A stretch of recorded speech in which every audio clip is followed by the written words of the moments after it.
जरा थांबा, आज मी तुम्हाला एक अशी हेल्थ टेस्ट देणार आहे ज्यात ना सुई लागणार, ना रक्त तपासणी, ना हॉस्पिटलला जायचं. तयार आहात ना?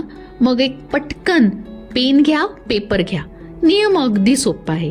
मी काही तुम्हाला लक्षणं सांगतील, जर ती लक्षणं तुमच्याकडे असतील तर तुम्हाला 1 मार्क्स द्यायचा आहे, नसतील तर 0.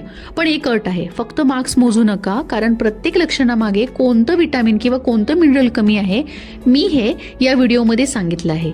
म्हणून व्हिडिओ शेवटपर्यंत नक्की नीट बघा. आता सुरू करूया. वारंवार तोंडात अल्सर येत आहेत तर विटामिन B12, फोलेट किंवा आयर्न कमी असू शकतं. सतत थकवा किंवा झोपणी फ्रेश वाटत नसेल तर आयर्न डेफिशियन्सी असू शकते. केस विंचरले की मूठभर केस हातात येत आहेत तर आयर्न, झिंक आणि बायोटीन कमी असू शकतो. हातापायात मुंग्या किंवा जळजळ होते तर विटामिन B12 कमी असतं. रात्री गाडी चालवताना किंवा अंधारात नीट दिसत नसेल तर विटामिन A कमी असण्याची शक्यता. ओठांच्या कोपऱ्यांना चिरा पडतायत तर विटामिन B2 म्हणजे रायबोफ्लेविन कमी असू शकतं. हाडं, पाठ किंवा सांधे वारंवार दुखतायत तर विटामिन Dचा विचार करा. हिरड्यातून रक्त येत असेल तर विटामिन Cची कमतरता. चिडचिड वाढली आणि लक्ष लागत नाही तर विटामिन B1 म्हणजे थायमिन कमी असतं. त्वचा निस्तेज, खडबडीत किंवा खूप ड्राय असेल तर विटामिन A, E आणि आवश्यक फॅटी ऍसिड्स कमी असतात. जखमा भरायला वेळ लागत असेल तर झिंक आणि विटामिन Cची कमतरता. जीभ लाल, चमकदार किंवा दुखत राहते तर विटामिन B12 आणि B2 कमी असू शकतं. आता चला तुमचे मार्क्स मोजा.